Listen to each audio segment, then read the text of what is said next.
Rover announced its changes for the Range Rover and Range Rover Sport lines. One of the most notable updates was the addition of a plug-in hybrid variant for each. On paper, it sounds impressive, with a total of 398 horsepower between the turbocharged inline-four and electric motor. It even boasts an all-electric range of about 30 miles, though overall fuel economy has yet to be released. To find out if it is as good as it looks on paper, Land Rover brought us out to California for a very short drive, a little over an hour, in pre-production cars, as evidenced by the big red emergency stop button we were asked to please not press unless absolutely needed. Our test car was a lovely light blue Range Rover Autobiography, which, being the second highest trim in the Range Rover lineup, made for a thoroughly luxurious place to experience the hybrid powertrain. But in the United States, the Autobiography trim won't be available with the hybrid system, and that's unfortunate because the powertrain didn't detract from the opulent, leather-slathered experience.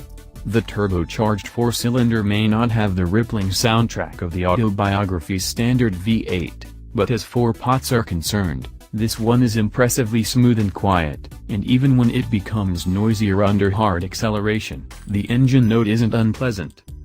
Acceleration with both engine and motor was also perfectly adequate and smooth, if not exhilarating. But really, a Range Rover like this isn't meant to be hustled like a sports car, it's meant for comfortable wafting and cruising. It should definitely compare favorably with the diesel and gas V6s and base and HSE trim Range Rovers, both of which have less power and less torque.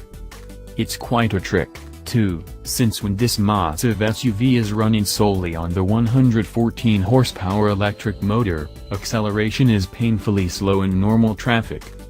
We have one other nitpick with the hybrid powertrain, and that's the brakes.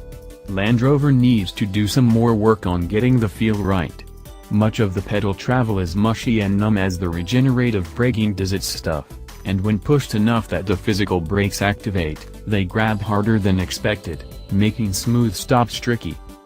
The full complement of off-road features is still available, too, including different drive modes for different terrain, adjustable ride height, and a traditional four-wheel drive system with low range, all of which we experienced on a dirt trail before the road drive. The Range Rover PHEV really is a diet Range Rover in the best possible way. Almost the identical flavor of any other Range Rover, but without the guilt of guzzling gasoline. Pricing hasn't been announced yet, but you'll be able to find one at your local Land Rover grocer this coming summer.